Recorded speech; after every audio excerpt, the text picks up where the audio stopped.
नमस्कार दोस्तों, अमित शाह ने एक ही झटके में नीतीश और नायडू दोनों की बेचैनी बढ़ा दी है और एक न्यूज चैनल के कार्यक्रम में अमित शाह पहली बार वक्फ बिल पर खुलकर बोले हैं और उन्होंने वक्फ बिल की तारीख बता दी। पार्लियामेंट का टाइम टेबल मुझे मालूम नहीं है, मगर इसी सत्र में हम वक्फ संशोधन का बिल रखेंगे। मतलब दोस्तों, मोदी सरकार इस सत्र में इस बिल को ला कर ही रहेगी और अब नीतीश और नायडू सोच रहे हैं कि मोदी जी ने उनको फंसा दिया है, उनकी सियासत को खतरे में डाल दिया है। दोस्तों, अलविदा की नमाज के मौके पर मुस्लिमों ने हाथ पर काली पट्टी बांधकर नमाज अदा की क्योंकि वो पूरे देश में वक्फ बिल का विरोध कर रहे हैं। देश की सच्ची पत्रकार प्रज्ञा मिश्रा जी का एनालिसिस ये कहता है कि ईद के बाद नायडू छोड़ेंगे साथ और हमारा दिल ये चाहता है कि वो जो दोनों बैसाखियां पकड़ कर के मोदी जी प्रधानमंत्री पद की कुर्सी तक पहुंचे हैं ना, वो बैसाखियां मोदी जी का साथ छोड़ दें तो देश का भला हो जाएगा। हे हाय हेलो नमस्ते जी, सत श्री अकाल, अस्सलामु अलैकुम। मैं निधि शर्मा इंडिया से और ये वीडियो वक्फ संशोधन बिल के रिगार्डिंग है। देश के सच्चे नागरिक होने के नाते, हिंदू या मुसलमान होने के नाते नहीं, एक रिस्पॉन्सिबल सिटीजन होने के नाते हम ये नहीं चाहते कि वक्फ बिल लागू हो, क्योंकि अल्लाह के नाम की जमीन को अल्लाह के ही काम में लग जाना चाहिए। सूचनाओं के मुताबिक लग तो यही रहा है कि ये बिल लागू होगा, पर अगर हो गया तो भाजपा के लिए बड़ी मुसीबत खड़ी हो जाएगी, ये बात डेफिनेट है। अगर आपको मेरी इस बात पर विश्वास नहीं होता तो वीडियो में अंत तक बने रहिएगा। प्रज्ञा जी एक्सप्लेन कर देंगी कि कैसे भारतीय झूठा पार्टी होगी फेल अगर ये संविधान विरोधी बिल लागू हो गया तो। अगर यतीम खानों की, इबादत गाहों की, मस्जिद की, मदरसों की जमीन को सरकार ने हड़पने की कोशिश करी तो आज से पहले भी, आज भी और कल भी हमेशा हम इस बिल की मुखालिफत करते रहेंगे। आप अपनी राय कमेंट सेक्शन में बताइए। डू यू सपोर्ट इट या फिर आप भी इसके अगेंस्ट हैं? दोस्तों, अलविदा की नमाज के मौके पर मुस्लिमों ने हाथ पर काली पट्टी बांधकर नमाज अदा की क्योंकि वो पूरे देश में वक्फ बिल का विरोध कर रहे हैं। मुस्लिमों का संगठन है AIMPLB, all India Muslim personal law board, Patna और विजयवाड़ा में इसके विरोध में ये रैली कर चुका है और अब संकेत ऐसे हैं कि नायडू बाबू खुलकर इस बिल का विरोध करने की तैयारी में हैं, क्योंकि पहली बार रोजा इफ्तार के मौके पर चंद्रबाबू नायडू ने बहुत बड़ी बात कह दी। नायडू ने कहा कि TDP कार्यकाल के दौरान मुस्लिम समुदायों के साथ न्याय किया गया है। हमारी सरकार ने अल्पसंख्यक समुदाय के उत्थान के लिए 2025-26 के बजट में 5,300 करोड़ रुपए आवंटित किए हैं, जो विभिन्न क्षेत्रों में उन्हें समर्थन देने के प्रशासन के संकल्प की पुष्टि करता है। हमारी सरकार ने हमेशा वक्फ संपत्तियों की सुरक्षा की है और आगे भी करती रहेगी। अब दोस्तों, मोदी जी की सरकार में मंत्री जयंत चौधरी के तेवर भी बदले हुए हैं। मेरठ में जब पुलिस ने सड़क पर नमाज ना करने का आदेश दिया तो जयंत ने इसका विरोध किया, क्योंकि देखिए, जयंत को भी पश्चिम उत्तर प्रदेश में मुस्लिम वोट मिलते हैं और उनको अपनी राजनीति पर खतरा बढ़ता हुआ दिख रहा है। आपको याद होगा कि ओवैसी ने 3 नेताओं का नाम लिया था, नीतीश, नायडू और पासवान। और चंद्रबाबू नायडू, नीतीश कुमार, चिराग पासवान और जयंत चौधरी, याद रखो, हम कभी भी तुम्हारी इस चीज को माफ नहीं करेंगे। तुम हमारी शरीयत पर हमला जो करने की इजाजत बीजेपी को दे रहे हो, अगर ये चार्ज बोल दे कि बिल नहीं लाना चाहिए तो बिल नहीं आएगा। अब चिराग बाबू को भी लगने लगा है कि भैया वक्फ बिल का मसला बड़ा है और मुस्लिमों की नाराजगी मोल लेने में नुकसान हो जाएगा।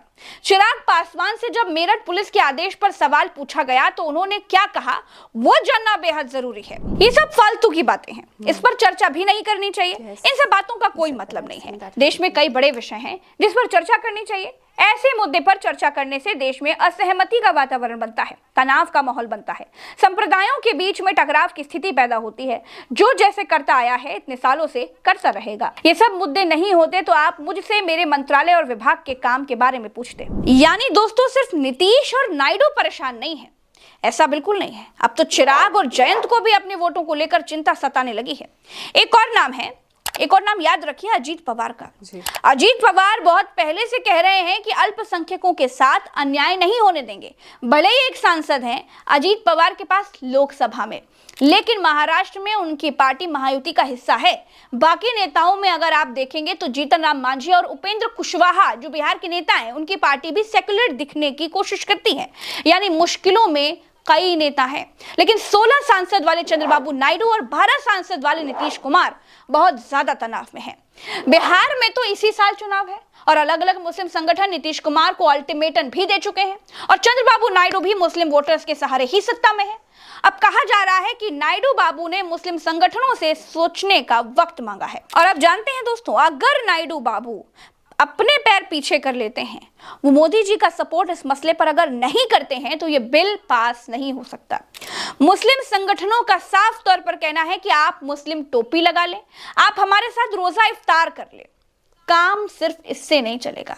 अगर हमारे मदरसों, मस्जिदों और ईदगाहों पर खतरा है तो आप हमारे साथ आइए, हमारे हितों की रक्षा करिए। अगर आप ऐसा नहीं कर सकते तो हम ये मानेंगे कि आपको सिर्फ हमारे वोट चाहिए। इधर दोस्तों, नीतीश कुमार और नायडू दोनों के ही मुस्लिम विधायकों ने, मुस्लिम पदाधिकारियों ने भी अपनी बात कह दी है कि बिल के मसले पर विरोध करिए, क्योंकि अगर ऐसा आप नहीं करते तो हम पार्टी छोड़ देंगे। यानी वोट बैंक तो छोड़िए, नीतीश और नायडू के सामने अपनी ही पार्टी को बचाना भी मुश्किल हो जाएगा। लेकिन शाह के तेवर बता रहे हैं कि सरकार पीछे हटने को तैयार नहीं है और ईद के बाद सरकार कभी भी ये बिल पेश कर देगी। उधर मुस्लिम संगठनों ने 2 टूक कह दिया है कि नीतीश और नायडू ईद से पहले ही फैसला कर लें। दरअसल मुस्लिम समूहों का मानना है दोस्तों कि भाजपा देश में धर्म के नाम पर लोगों के बीच दरार पैदा कर रही है। वक्फ संशोधन बिल के पक्ष में जाने पर आबादी में करीब 7% की हिस्सेदारी रखने वाले समुदाय टीडीपी से अलग हो जाएंगे।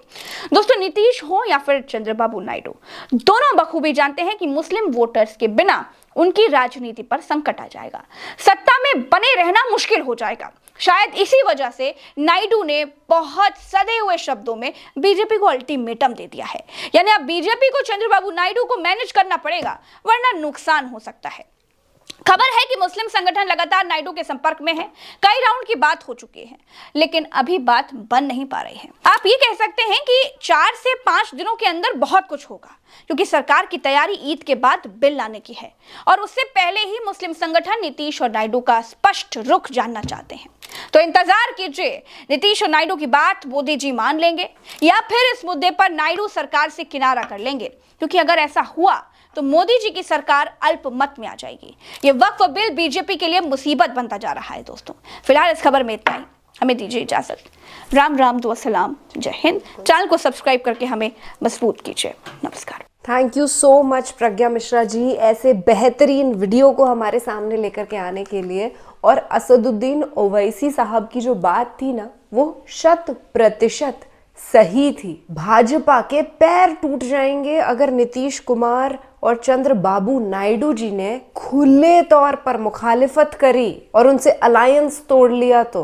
मोदी जी की हिपोक्रेसी, उनका दोगलापन देख करके ताज्जुब होता है। सऊदी के जो शेख होते हैं उनसे ऐसे गले मिलते हैं झपट झपट के।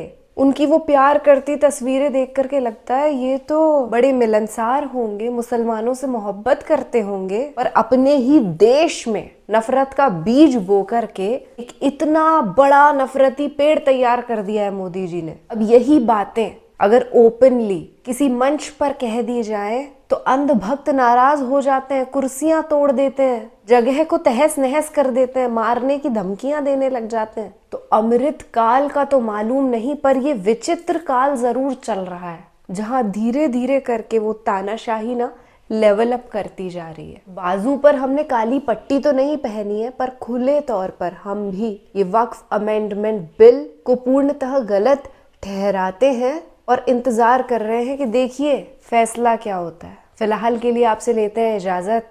ख्याल रखिएगा अपना और अपने सभी घर वालों का। खुश रहिएगा, जिंदाबाद रहिएगा, सच के साथ रहिएगा। सत्यमेव जयते। जय हिंद।